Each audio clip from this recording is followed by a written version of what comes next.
All right, man.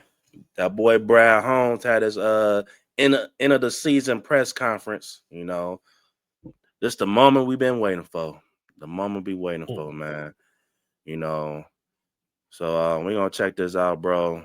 And see what Mr. Brad Holmes got to say.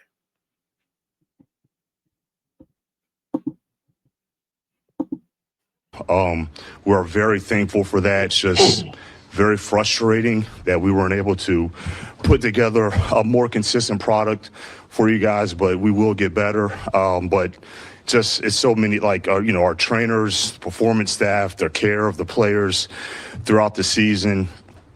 Our personnel department, I thought those guys did a good job identifying some good football players, depth pieces that had to play large roles. Whether it's the Muhammad or the Maddox, Rock Sin, Wheat, Lacey, Stewart, just a lot of guys that ended up having played big roles. I thought they did a good job of that.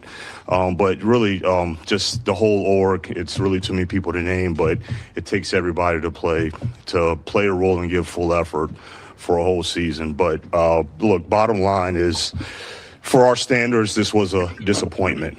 All right. When we set out for this journey for this season, it wasn't to match last year's record or exceed last year's record. It doesn't really matter what the record is. Bottom line is, if we're not in the dance and we're not competing for a championship, it's a failure. So it's a lot of things that we're going to have to take a long, hard look at. But before I look at anything, I'm looking at myself. All right, so I have to do a better job. Obviously, haven't been good enough. And look, I'm always gonna look inward. So early stages, but already started to identify some things that I can definitely do better. And we're gonna collectively just have to look at everything from top to bottom and just really be honest and just take that long, hard look. And really, that's probably the only light that may come out of this darkness, I would say, is when you have these kind of results, you don't have a choice. You're forced to look at everything long and hard and truthful and honestly, all in efforts to improve our football team and just kind of recalibrate this thing to just to play more consistent football. Questions? Drill down on. All right. Let's talk about this, because I seen this interview. I seen this press conference. Mustard didn't yet. So when I first saw this, right, I was kind of geek. I'm like, oh shit, Brad taking accountability. He said, when he said, oh, before I look at everything else, I gotta look at the man in the mirror. He went Michael Jackson. I'm talking about the man in the mirror. I was like, oh, okay, Brad. Okay, now keep talking. That a little bit. What do you think you got right, and what do you think you got wrong in the offseason process of evaluating and building a roster?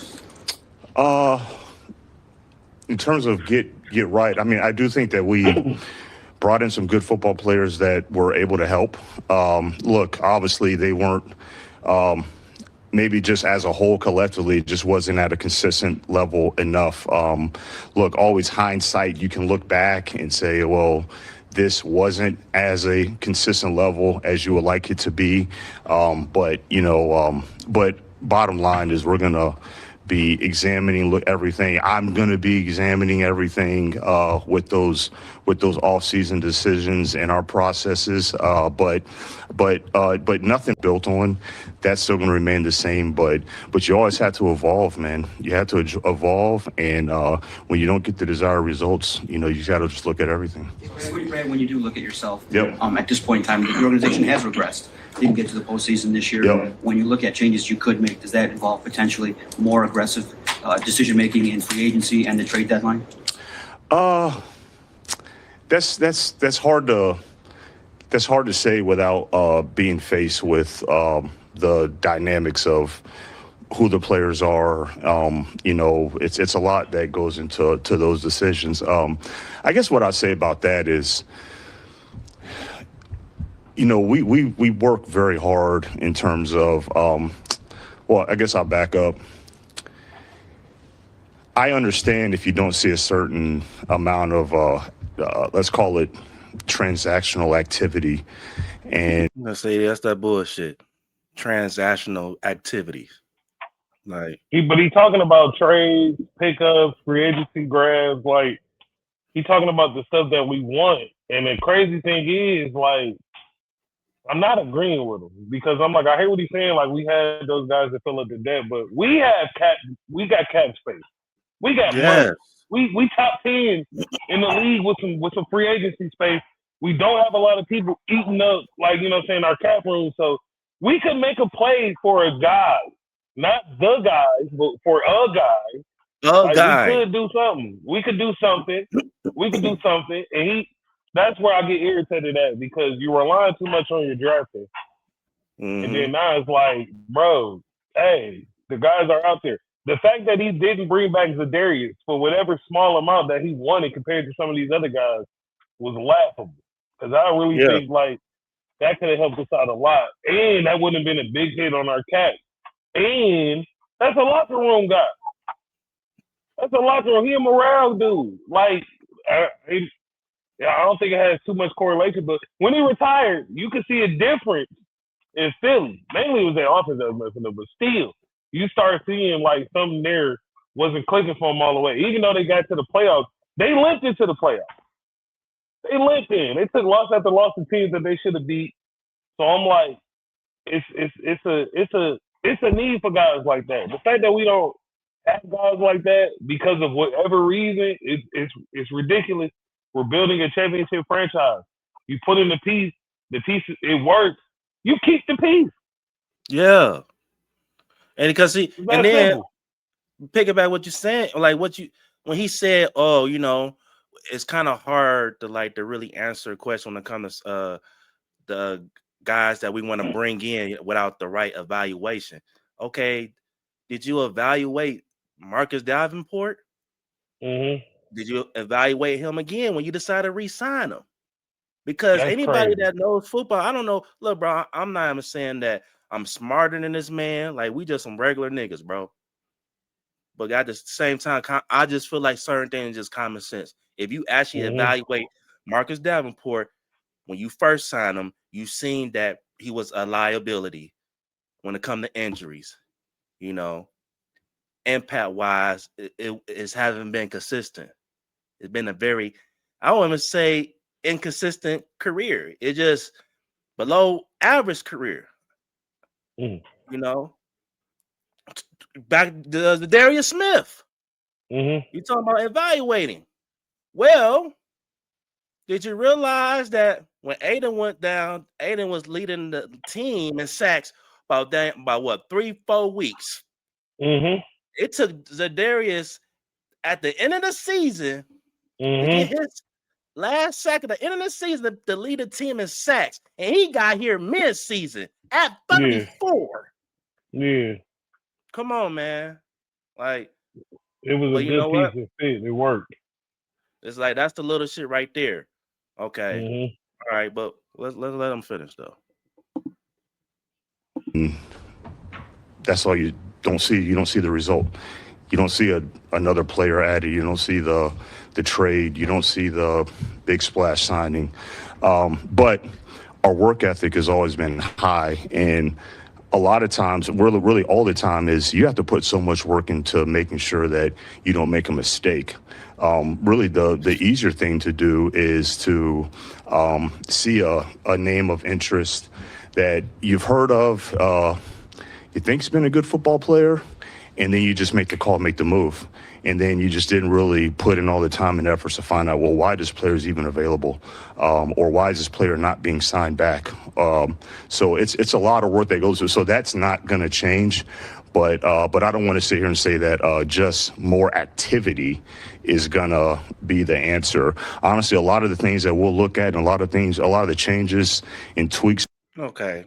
So you're talking about when you get a certain player, you know, regardless how talented that player is, you know, it's a bunch of questions you must have, like, oh, why this team don't want to re-sign him, or why he's available, all these other things. And you know what? Part of that I do get. But when you're on it, let's just go back. When you're on if you're on a team that's trying to get a championship, you don't have that much room to be conservative like that. My opinion. What if he talking about, or what if that these questions about, or what if that player is not that good, or you know what I'm saying, or you know, all that other shit. What if the Philadelphia Eagles, and you heard a lot of things with Saquon Barkley when he was in the Giants. You know, 1 minute, you know, it was a roller coaster. 1 minute looked like he could be, you know what, one of the greatest running backs of all time. He could be a Hall of Famer. And then he dealt with injuries. You know, now people want to say, watch. Come back again, like kind of like some Adrian Peterson type shit. Come back again, and show people what he really about. And then you have organizations like the Giants have these same questions probably. Is Saquon, is he really that same player? You know, is he even worth the money? You know, saying that he's looking for. But motherfucking team like Philadelphia Eagles that remind you they went to a Super Bowl, lost, and then they fucking just shit the bed the next year and got their ass bust in the first round. It's all I know. When that man is healthy, if you give him the best line, he's the best running back in the league. And if I'm willing to take a risk on anybody, I'd rather take a risk on that guy. If I fail, you know what? I can't get mad because you know why? I went and got that guy. I could be okay with that. Oh, you gotta hit, man. You gotta hit when the iron's hot, bro.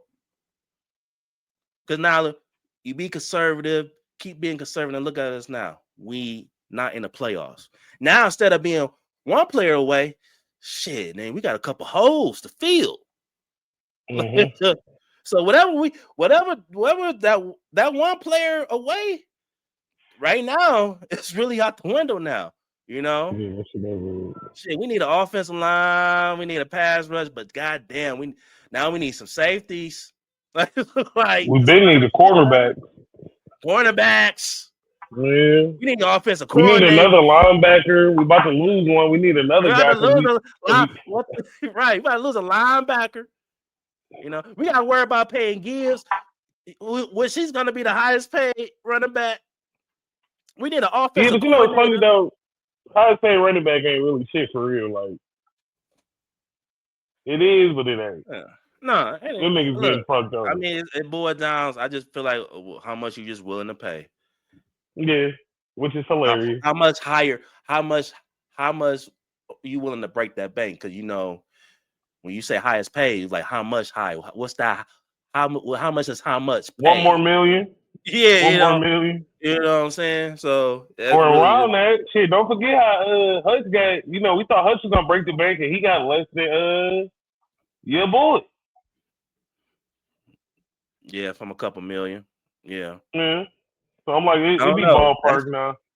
And I don't know, bro. That's gonna be shaky with Gibbs because I don't know if him being a hybrid type of running back matters. I don't know all that other shit, but it does. It depending on how much how many passing yards you got. You can actively say like, you know, you got to pay me like a running back and a receiver. That's the argument for a lot of running backs, but that's a different argument because I ain't gonna lie, the running back is the most whole position in football. It's the most coveted by the younger fans, but it's whole. Like, that's why it's crazy we talking about Saquon Barkley having a comeback. That nigga 28. 28. He had to come back. He's 28. But we have seen niggas, Todd Gurley, Bobby just gave out on him, bro. Like, it's crazy. We've seen this shit before. Gale Sayers played in the 70s, one of the craziest stories ever. I think he had, I forgot what happened to him, but he only played 5 years. And I don't know if it was like he had knee problems or something like that. But he played 5 years. He was so good in them 5 years, he made the Hall of Fame. Yeah. And I'm like, but he only played 5 years. Like, when you think about running backs, bro, like I said this before. Every every 5 to 6 years, the crop totally changes. Like, it's always a new batch of running backs. It's that one running back or two guys who stay in the hanging, but it's always a switch over. And shit, running backs is like the worst position because your best year is your rookie, you know what I'm saying? Your rookie contract. When you get to that second contract, sometimes you're not the same guy you was, and you rarely see, you know, some of the stars get to them third contracts, you know what I'm saying? Like, where that second and third gonna be on money, you know what I'm saying? So running backs don't really get that. They a lot of times them niggas after that first contract, like they gone, knees gone, body gone, hurt. It ain't it. Like, I'm looking at Ashton Gentry right now. Like, I think his best 2 years is gonna be next year and the year after that, and then I'm like, he could fall off a cliff. Like, some of these running backs just don't make it, and I think it's crazy that when they come in and they show what they can do rookie year, they should be getting bigger contracts earlier on in their careers. What you think about what I said about, you know, responding to Brad when he talking about bringing talent in, you know, having these questions, these other questions that you might have before you bring a player in. When you think about it, you're on a team who's on the rise, like you're there. Yeah. It's bullshit. It's bullshit. When you're trying to win, you bringing in the pieces to win. Like, that's bullshit. And I think we was talking about this beforehand. Brad might not be the guy he thinks he is. It's easy when you're a decent man to look at a young man and go, I can see he got his character. I can look at his parents, see where he was raised. What his grades was like. He had good grades. Did he actually go to class? What kind of extracurriculars was he in? Okay, you can break that down and you can see, you know what I'm saying, where like the people skills are. When we talk about grown ass men, NFL players, guys who are millionaires, who have money, who most of the time they came from fucking nothing. So a lot of times, like, when they get to the money, some of them get stupid. Some of them play big to get big contracts. Like, I think when it comes to reading guys like that, like professional grown men, I think that's where Brad is hesitant because he can't get a real feel on a lot of them guys. Like, we watched a dude, who was it? Albert Hainsworth, played his ass off 1 year, got the biggest contract, figured out all he had to do was play a certain amount of games and then retire so he can get, you know, walk away with like 20, 30 million of his contract. Like, it's crazy. We see guys do that shit all the time. So I don't think Brad can actually get a read on guys. So I think that's why he's so hesitant on picking guys up. But that's why you have to get your coaches involved. You have 2 coaches right now on our staff that were former players. We have more than that, actually. But our offensive coordinator and our head coach our defensive coordinator and our head coach were actual football players. They were locker room guys. Like, they can walk into a man, you know what I'm saying, and honestly get a feel for what type of player he is. They can look at the production easy as hell, but I think you sit them in a room with a guy and they have a conversation. Like, they can talk to the players. The players understand them. So I think that's where Brad is fucking up, where he's trusting his gut and he doesn't allow, like, his staff to help him out with some of these decisions, because a lot of the guys that you're talking about, where it's like, oh, you know, he could be a problem. Hey, I ain't gonna lie. When players like a coach, they gonna conform to him, and when they respect him, they gonna do whatever that coach says. And I think Dan Campbell has that respect and that like from most players in the free agency pool, that we can go out there and we can find the guy, and then we have the money. Yeah. So he's saying all that, bro. If we come back next year, knock on wood, and we got some health and we got the right guys that we wanted in there from the beginning, and they're able to play, great. But if we start seeing injuries and players going down and unexpected things, whether it's a long time or a short time, bro, don't be afraid to step out the box and go get some of these guys. Like, they're there. Yeah, he probably didn't like the city he was in. They might like Detroit. That sounds crazy, but they might appreciate playing for Dan Campbell. They might come over here and just meet a guy and go, this is the guy I want to spend the rest of my career here. Like, come on now, take a chance on some of these guys, man. A lot of players make mistakes, and sometimes, like, little mistakes for NFL players blow out of proportion. You know what I'm saying? Like, we almost lost J-Mo to a gun charge. Yeah. Yeah, he's just a good kid. So, you know, the cops look at him guess like, what? man, and you still extended him. Yeah. Because we know what type of person he is. We see a mistake. All right, bro, look. Go get your CPL if you're gonna ride around like that. We understand why you got it. We ain't mad at you for having it. We get it. You in a Tesla in the hood. Come on now. Purple one at that. Like, so I'm like, damn the bullshit, man. You know what I'm saying? Damn the tease, Gina. I need you niggas to step it up. Go make them moves. Yeah, bro. You gotta get out this mindset.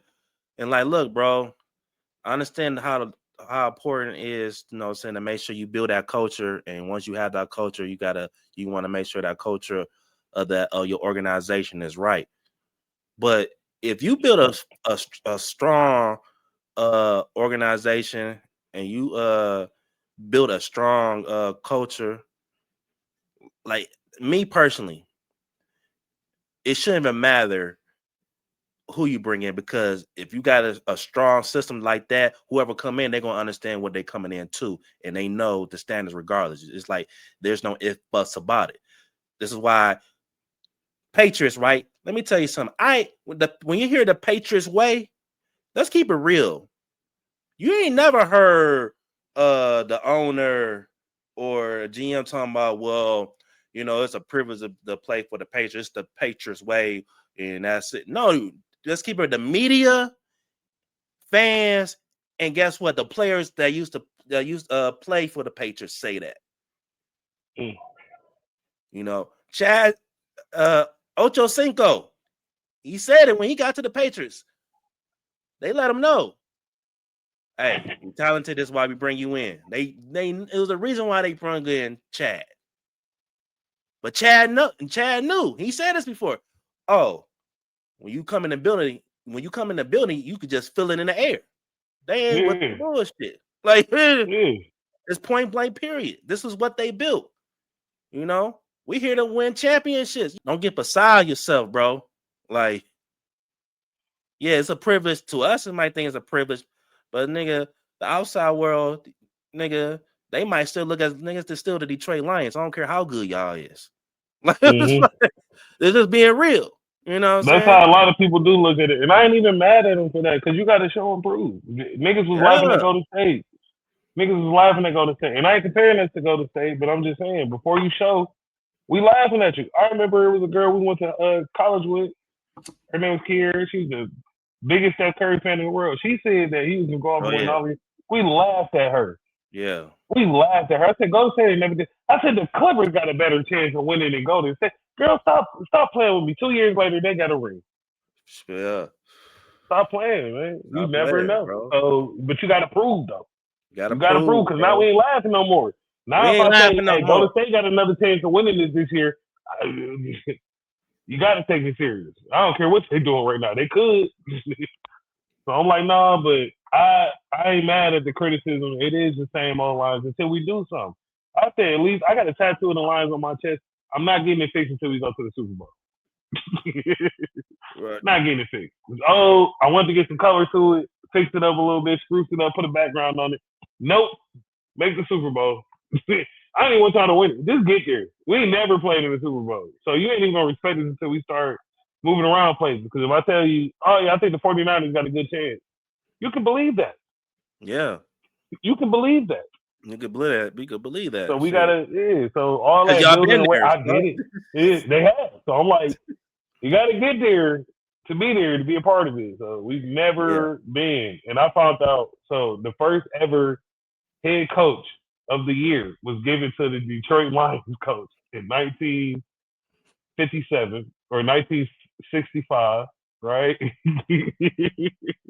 and also we have the most championships without ever going to a Super Bowl. Yeah, that's crazy. Embarrassing. Back when they had leather fucking helmets and shit. No, this is embarrassing, bro. We was winning with 1 and 2 bars. 1 and 2 bars. Ain't that we was winning literally 5 years before the Super Bowl.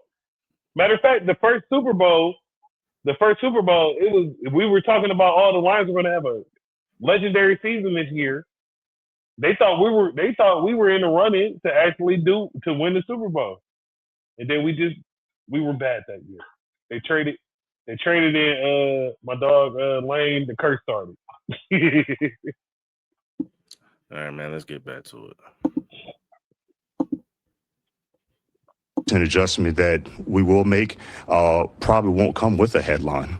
But that's not to say that we won't do something that's in that splash category but Now, so for some people that would have like shake people up like, oh, you know, we might make a move. It don't hit the headlines, you know. Ain't about the damn headlines, nigga. I just want you to bring in productive players that's proven that could be productive. No project ass players. No, oh, you know what? This guy been through so much, you know, he's ready to prove himself. Man, fuck all that. Don't try to find a Sam Darnold of a position. Don't do that. Don't try to find a Sam Darnold of a position. Don't do that. Yeah. Go get a nigga who's doing some shit that's available. Yeah, it was cool. Guys out there that we needed. Right. It was cool your first or second year, maybe your first or second year as GM, but no, 6 years. It's your 6th year now. Right, look, fuck all that. And also, you got to address the fact that we lost our offensive identity. We did. We lost it. We don't even know who the fuck we was this year. We were literally Mike Tyson in the late 90s. Mike Tyson in the late 90s ain't the same thing as Mike Tyson. We were Mike Tyson after prison. That's not the same Mike Tyson as the nigga who went into jail. The nigga who went into jail was a monster, was eating niggas alive. The nigga who came out of jail had speed, power, physicality, presence, all that, but he didn't know how to use it no more. He was lost. He was a nigga swinging and punching. He couldn't put together a game plan to knock a nigga out, and he started falling on his ass. That's what we look like right now. We got all these pieces, and we can't put them to work. Yep. That's crazy. I don't want to be Mike Tyson post-prison. I want to be cussed, Mike. We got cussed. But I don't think it's it's not indicative of a lack of effort, work ethic. Look, I think one of y'all called me at the trade deadline and asked me, you know, did you talk to anybody? And I just kind of, you know, I wasn't offended, but I think my response was, well, why are you asking me now? Because it's a NFL calendar item with a title on it. You know, you didn't ask me about if I talked to anybody early November or October or September or August or in June or in May. Like, he asked you because it's the trade deadline and we've been playing like shit. And we haven't made no moves. Like, and this is the little arrogant shit I be talking about sometimes. The fuck, like, it is. Like, come on now, bro. Like, what do you mean? We've been playing like shit, you know? And you haven't done shit year round, but I totally understand that that's not public information, and you can only just go off of what's out there. But there's a lot of work, so the work ethic's not going to change, but we'll still be looking at everything. Right, given some of the health stuff that Frank was dealing with at the end of his kind of career there, do you wish there's anything you would have done differently to prepare for his departure? Yeah, well, look, a player of Frank's caliber, look, you haven't seen a Frank Ragnow since Frank Ragnow, so never would have thought that you could just immediately just replace him and just hit the ground running. You know, I think we did the best we could with everything that we were trying to do from a roster standpoint.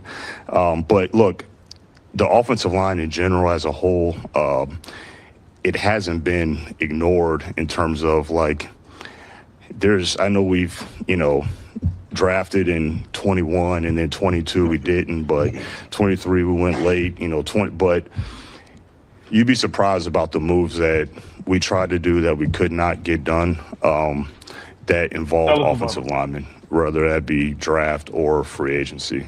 But no, it hadn't been ignored. We tried to do this. You say something? I said, tell us about the moves that we would be surprised that y'all tried to make. How about that? That's what the reporter was asking. Did you talk to anybody? So now you're telling us you'd be surprised. But I'm like, my nigga, surprises. It was a yes or no. Do you like surprises? Huh? You know, like you said, it's a yes or no. Like, it is. You kind of just answered it though, being an asshole. So, but you're not gonna tell it to me, would you? Yeah. All right, man. Best we can. I was excited about the youth injection that we did go with. I think it was necessary, but I believe I mentioned after we acquired those players that, there's going to have to be some patience. There's going to be some things that those young guys hadn't seen before. I do think that those young players will get better, but just the offensive line as a whole, whether it's the interiors or the tackle, that's something that's going to continuously, we're going to have to be urgent in terms of adding to. I stand about this on Monday, just with Decker kind of openly contemplating his future. What lessons did you learn from last offseason with Frank going into this one with Decker being kind of upfront about it? Lessons in terms of just him contemplating. Yeah, just like a potential hole there that. Oh, well, yeah, I mean, if it happens, again, like I was saying, it's never been ignored. It's like, it's going to come at some point. As good of, let's call it more veteran offensive line that we've had in the past that has been comprised of a lot of good players, at one point, 4 first-round picks at one point. It's never been ignored, but, you just can't reach and just make a move just to make a move. You can reach for a tackle or just make a move for a tackle, and that player is just not as good enough of a replacement. But no, that's definitely, I'm not sure what Frank is going to, what Decker's going to decide to do, but that's not only will it have to be urgent this offseason, but it's been urgent in the past. Look, we drafted, 2 years ago, we drafted Manu as more of a developmental guy, thinking that, he's going to have some years to take some steps forward. But it would be irresponsible for us to just go into it thinking that, we drafted a developmental player a couple of years ago. He's going to be the guy. And I don't. That's my problem, though. Talking about 2 years ago, you talking about Manu. I think he played left tackle. This is my problem when you talk about a developmental player. A lot of times you hear that it's like, all right, maybe late. You talking about maybe late, like 6th round. How many rounds is it? 6, right? 8. No, 7. So yeah, when you hear the developmental players, I'm thinking 6th round, 7th round, maybe like late 5th round. I'm not, but why are we drafting developmental players in the 3rd, 4th round? That's my another issue. Like, no, it's a lot of good players in the rounds, and you talking about what this guy could be. When you want, especially in a team trending up. So now you tell a Decker you're not sure what you want to do. Now it is a sense of urgency. We gotta fix that shit. We gotta fix it. We can't afford developmental players. We cannot afford developmental players. I don't care if it's late in the draft. At some point, because when you say developmental, you're talking about skill-wise. How come when you say developmental, you can't mean attitude? Yeah. Like guys who are good that, hey, man, they say, hey, let's see if we can flip them. Fuck, let's take them late. There's some guys that scooped the supplemental draft where I'm like, hey, man, you could have helped. Brad Martin was he was a developmental player, and he got drafted in the 3rd round. He got drafted in the 3rd round draft pick. And ask me, how he's doing. How's Brad Martin doing? Oh, he with the Kansas City Chiefs. He's not even on the fucking team no more. Oh my God! What did we get for Brad Martin? Did we just walk away? Oh, we released him in training camp. He got picked up on the practice squad, Kansas City practice squad. Yeah, that's cool. They didn't make the playoffs, nigga. A 3rd round pick though. That's crazy. That's crazy. Yeah. Hey, check this out, bro. What up? He traded up to get this nigga. We thought it was something there. He saw that 6'5", 345 pounds. He saw his big ass like, oh boy, he could stuff up the middle. Yep. All he just needed to lose a little weight. You know what I'm saying? Work on this technique. Oh, this is a steal. Shit. We could have converted that nigga to a guard. Right. We could have turned him to an offensive line. Hey, you played a line in high school? Yeah. Let's see something. I don't know, bro. I seen his ass on D line. This nigga ain't got no push, bro. If he ain't about push, man. If he can't push a nigga, he damn sure can't hold a nigga pushing him. Be there long enough so that the quarterback can get rid of it. Jared Goff don't need that, but like a little under 2 seconds. He need around 2 seconds every time. He could do something crazy. Nah, man. Hey, but no. That's crazy. Third round draft pick. I'm still irritated about that. As soon as you said his name, I got mad because every time you say his name, third round flashes in front of me. I'm like, look at all the niggas that we could have had. Nigga, third round. Amon-Ra, the hell? We got Amon-Ra and fucking Kirby in I think the 5th and 6th round. Late. And them niggas was studs. But low key, when you draft like that for 2 years back to back, that's where all that arrogance came from. But we don't have. You know what's crazy? I say this. Y'all did drop another stud wide receiver in Tesla. Y'all definitely got y'all another with that nigga. Y'all got one with J-Mo, but those was in the 2 drafts. But after that, y'all got Tesla.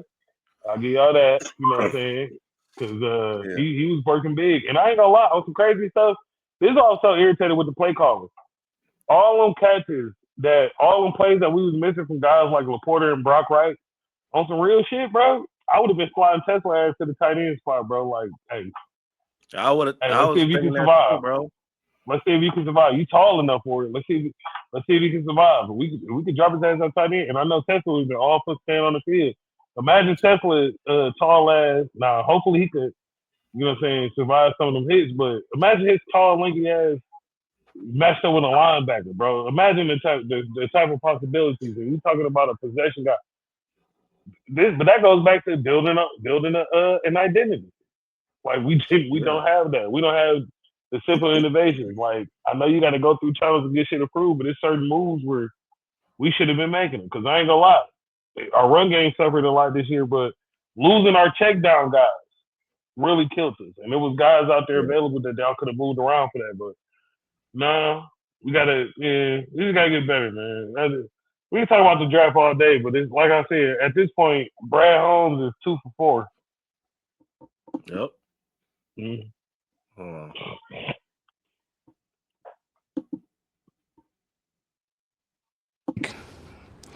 I could be wrong, but I don't think that we've ever kind of gone into an off season with a question mark or a hole, and we didn't attack that position with urgency. But sometimes it just doesn't work out as well as we want to. What in the offseason did you learn that Frank was retiring?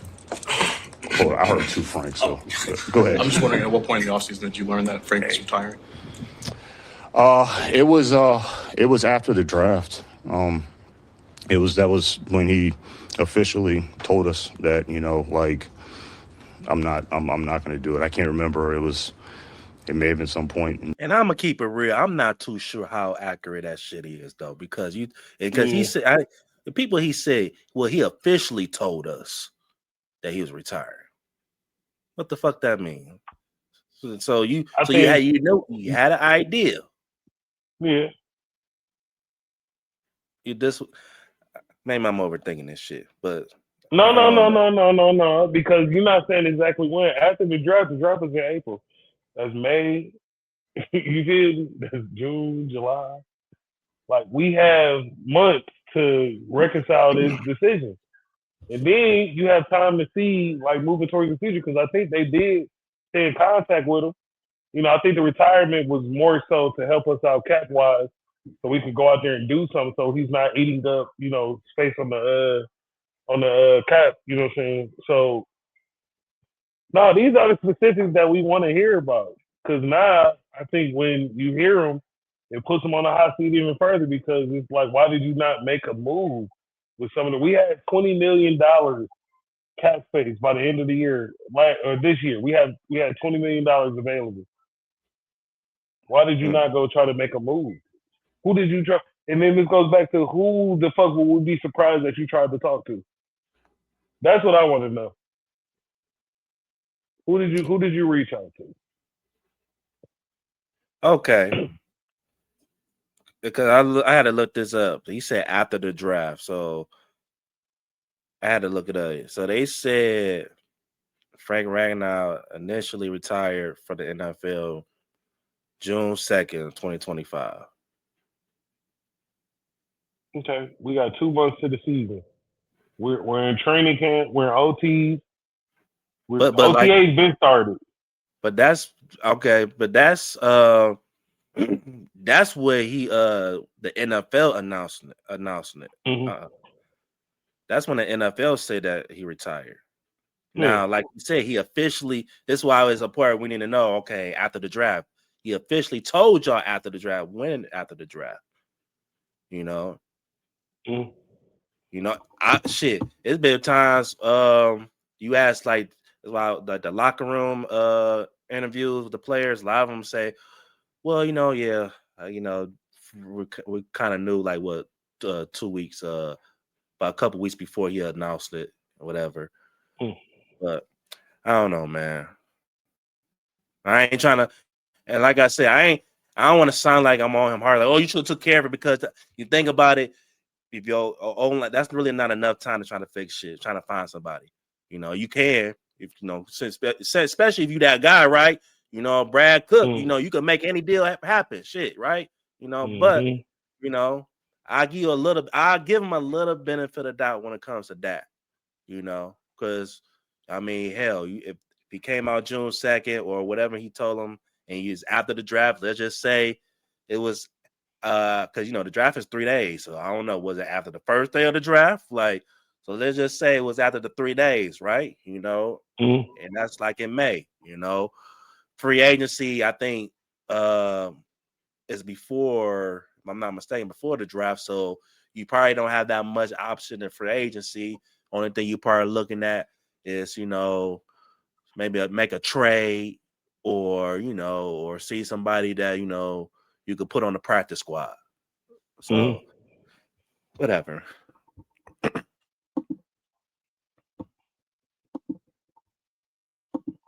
In late May or something like that, but that's when he gave us the final stop. Now, not saying that the thoughts weren't swirling, it's not saying that there was no breadcrumbs or anything like that, but and even with breadcrumbs of it, but not knowing exactly what he was going to do, again, it was something that we knew that. No, this is did you know or did you didn't know? Breadcrumb, what the fuck is that?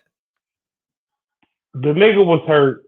The medical staff is telling you he's hurt. He can't go because you have to get physical checkups. You knew how bad the nigga was hurt. Let's not, bro. I don't even want to hear this part no more, because of the simple fact that in the NFL, bro, we not in the rooms, nigga. And if I ain't in the rooms, I think that under the table deals are being made. Like I said, hey, I want to help the team out. I can't go this year. Instead of you putting me on the pup list, let's free up a roster spot, free up money. I'll retire. I'll take what I'm getting. You feel me? Y'all can go out there and go get y'all somebody else. You know what I'm saying? And then I think they was in talks with him the whole time. Like, hey, how you feeling? You in shape? Yeah. Can you go? Yeah. All right, because I mean, we need you. We got a spot for you. And then when they found out he couldn't go because he was more hurt than what we realized, all right.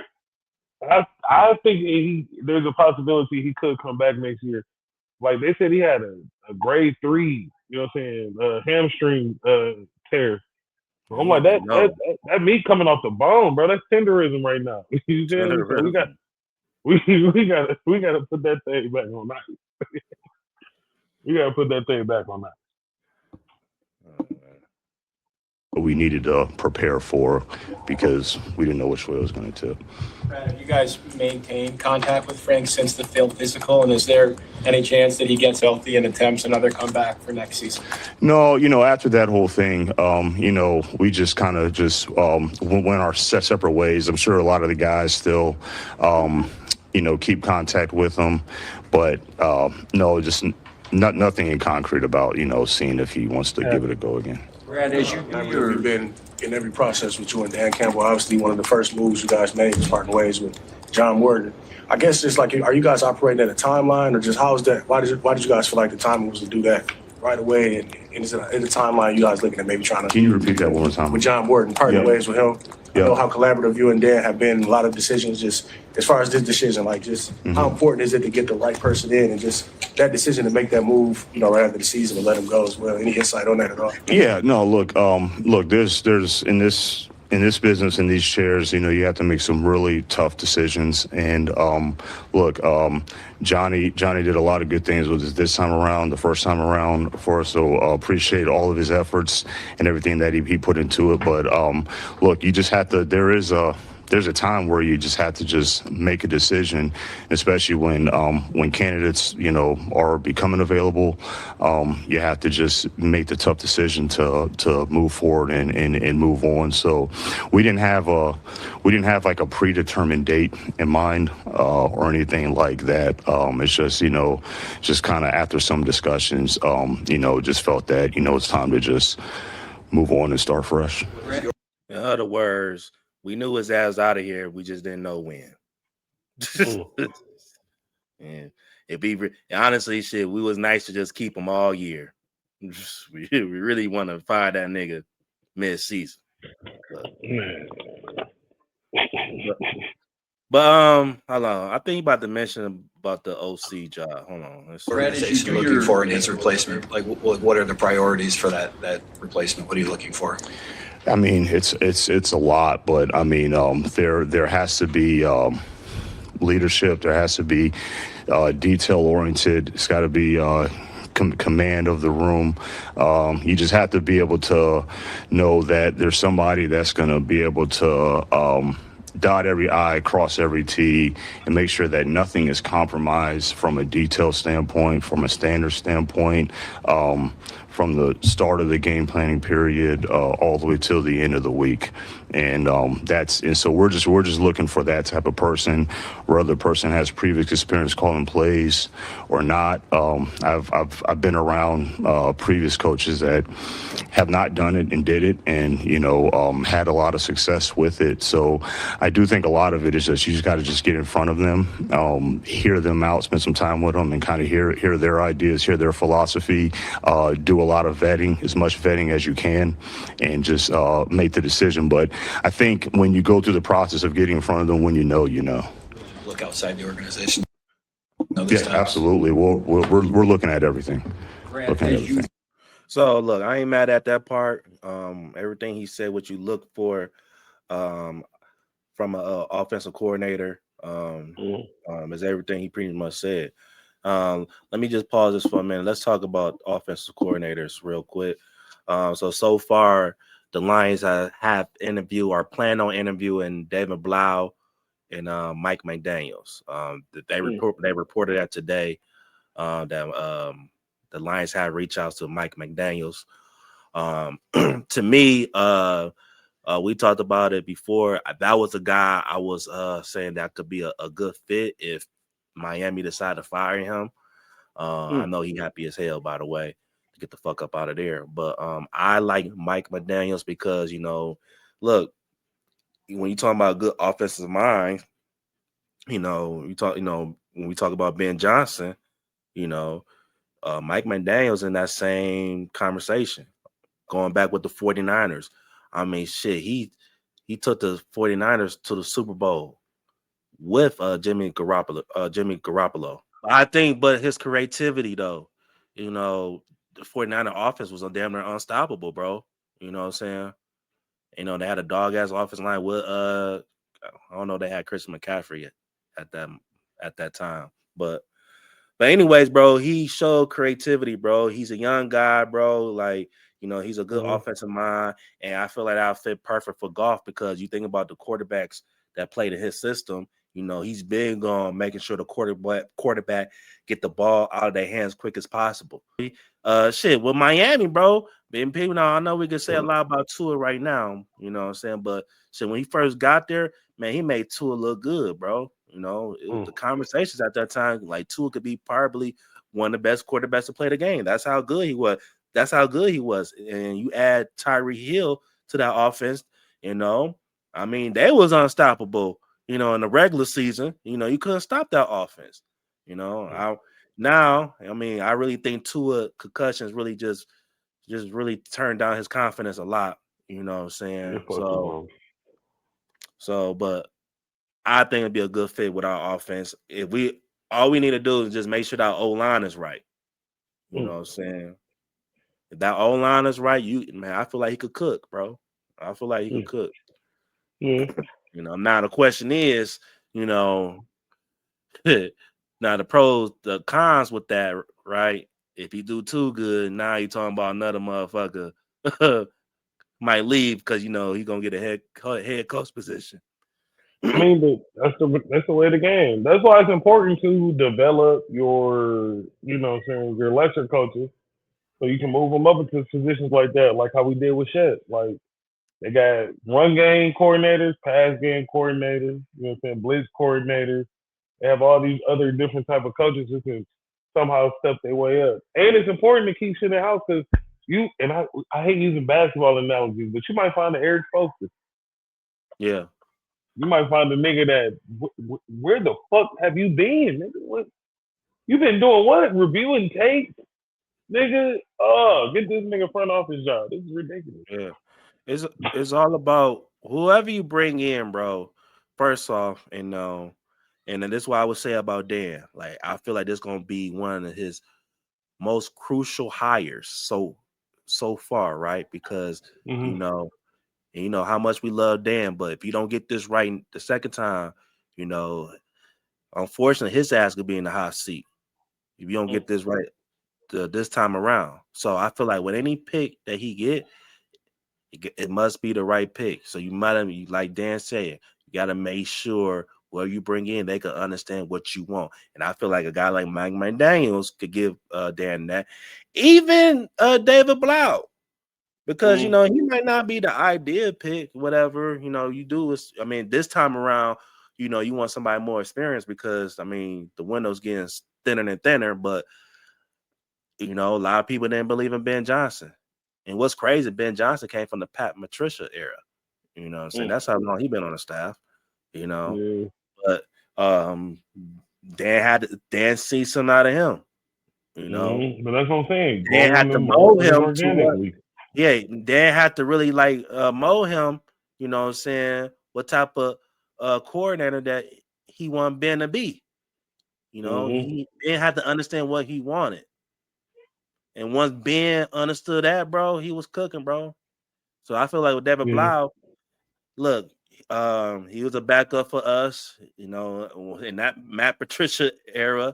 And he was a backup when I think Dan first year with the Lions. So, but he understands, and I think he worked with Ben Johnson a little bit when he was a backup. Because you think about you a backup quarterback, you low key you're really another coach for the quarterback that's starting. You know what I'm saying? Like, cause you still, even though you're on the bench, bro, you still see him in the iPads and shit like that. You still like, I'm pretty sure like they talk the quarterbacks talk to each other like, hey man, getting advice like, hey, what I'm doing wrong, what you see, they still coach. So he the type of guy, look, he understand what Brad wants, you know what I'm saying? And he understand these players, he played with some of these players, I think most of them are now. But yeah, what's your thoughts though? And you can throw out some other candidates, whatever. Well, I'm gonna keep saying, I think we could get Mike LaFleur. I think that might be a real option. I'm not mad at Mike McDaniels. I think that's cool. I think it's weird that we've seen so many former head coaches actually looking to a offensive coordinator job. That shows how tough the market is coaching football. Because I think like we're struggling with that. But look at the crazy thing. There's a team out there right now that next year I don't think no coach will want to touch, and that's Cleveland. That's why I'm looking at Cleveland's former coach. Like, dude came up as an offensive coordinator, and he was very successful. Now, head coaching, when you the face of the team, like they put a lot of stuff on you. He's a 2-time coach of the year. I think he's gonna get another head coaching job. But if he's willing to talk to us, I think we should, shoot him a text, one of them hey big heads, because I ain't gonna lie, we need help, and we need an innovator, and we need somebody who understands a pocket quarterback. We need somebody who understands dual running backs. If we are able to keep Montgomery. And then on top of that, we just need somebody who can keep developing the players. So that's one thing that I give Ben Johnson his credit for. Outside of being creative, he develops a lot of players. Like when you look at J-Mo, you look at Sam Laporta, like, them Ben Johnson babies. You know what I'm saying? Even looking at Golf, like he was able to give Golf a second half of his career turnaround. Yeah. So Golf, I'm like, these Amon-Ra. guys, we need innovators. Yeah. Amon-Ra, I ain't gonna lie, Amon-Ra was ready made, bro.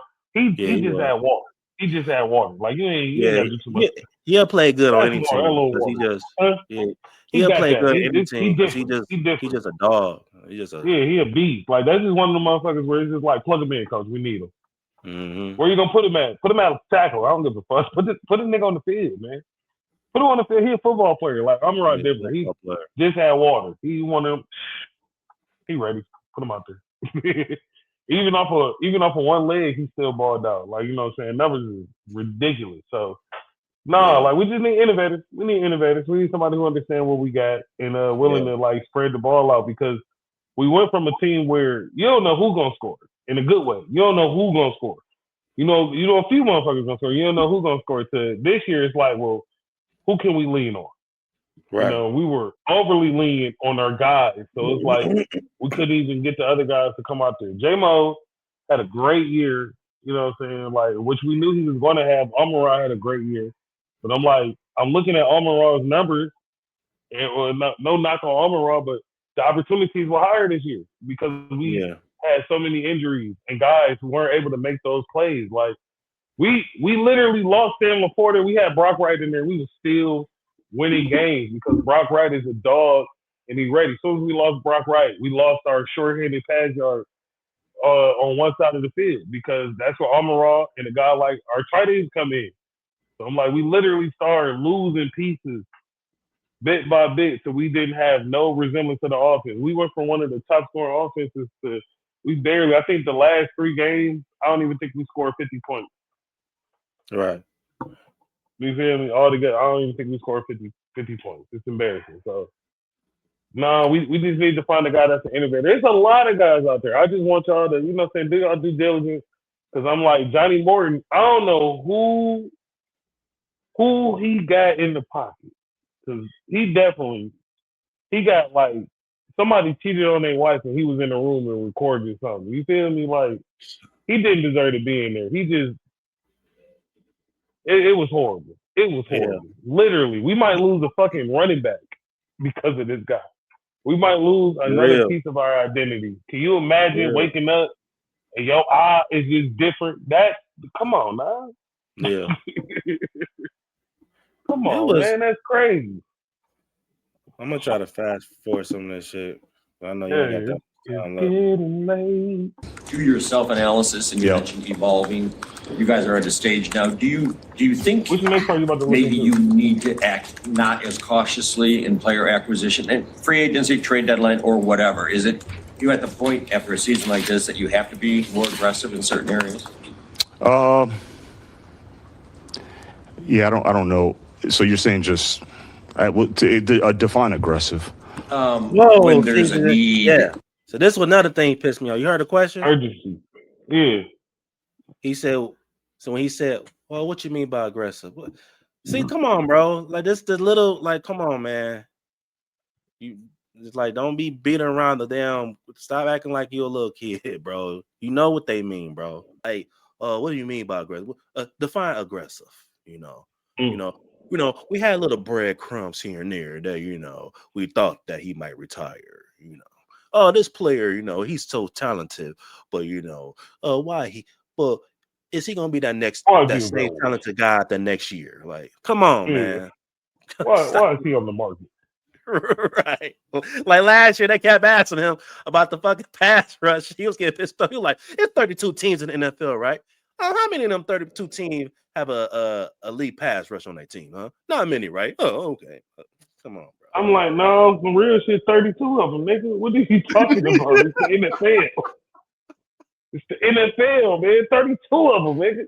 Somebody gonna ball out on every team, man.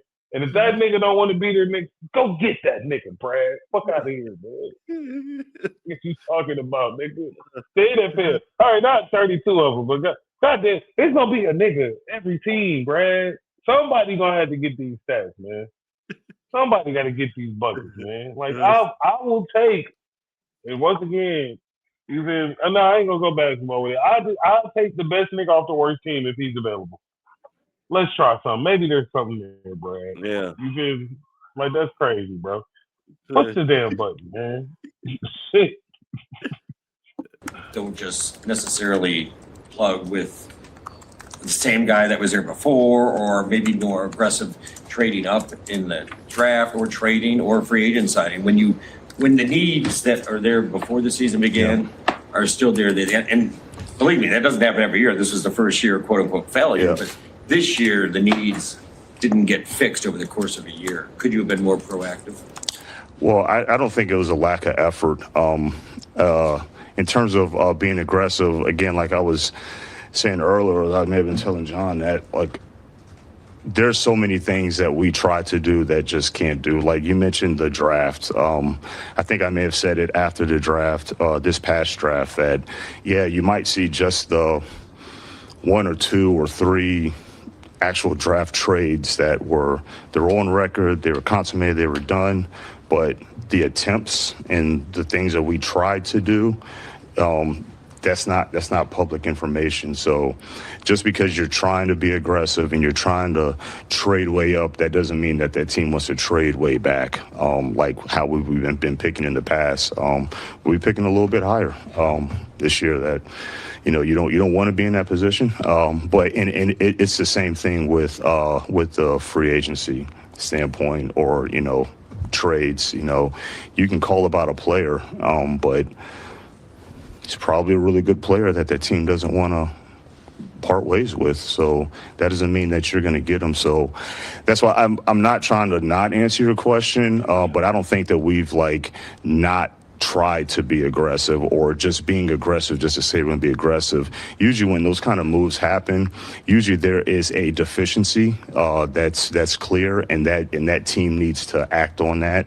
And when we've had deficiencies, we've tried to act on things. Some of them just didn't come together, but we didn't want to, settle or reach. See, but right there, I was waiting for you to say settle or reach. So it's funny. So you're telling me that, well, we tried, but we just didn't want to settle and reach. That sounds like you didn't want to try that damn hard, because, bros, every damn GM try. I don't give a fuck. Every people in general try, but it's all about what are you willing to do to get the shit done. Yeah. Brad, are you willing to what are you willing to gain or lose to get a deal done? That's what separate the GMs who's trying and the GMs that get shit done. Like the LA Rams GM. After the Super Bowl, they came out saying, look, fuck them picks. We want championships. Philadelphia Eagles, man, he been all in the news for trying to get everybody, trying to get Myles Garrett. And when they asked the Philadelphia Eagle GM about that, he kept a professional. So he didn't give a direct answer, but what he did say? He said, "Look, all I know that I'm gonna do whatever it takes to bring the best talent on his team, always." Not if he fit with the damn team, or he got the right stuff in him. None of that shit. Because goddamn AJ Brown, it seemed like he's giving all type of problems. It seemed like every week he ain't happy about something, which I already don't blame him, because the offense is trash, and I think they about to get exposed. But they don't give a damn. Because you know what? We built this shit. we got championship. We got benders. Give a fuck how you feel, niggas. What you gonna do? You gonna go in that field and perform. and you're gonna perform how we want you to perform. Nickel. It's like it's levels. It's levels. That's what he don't understand.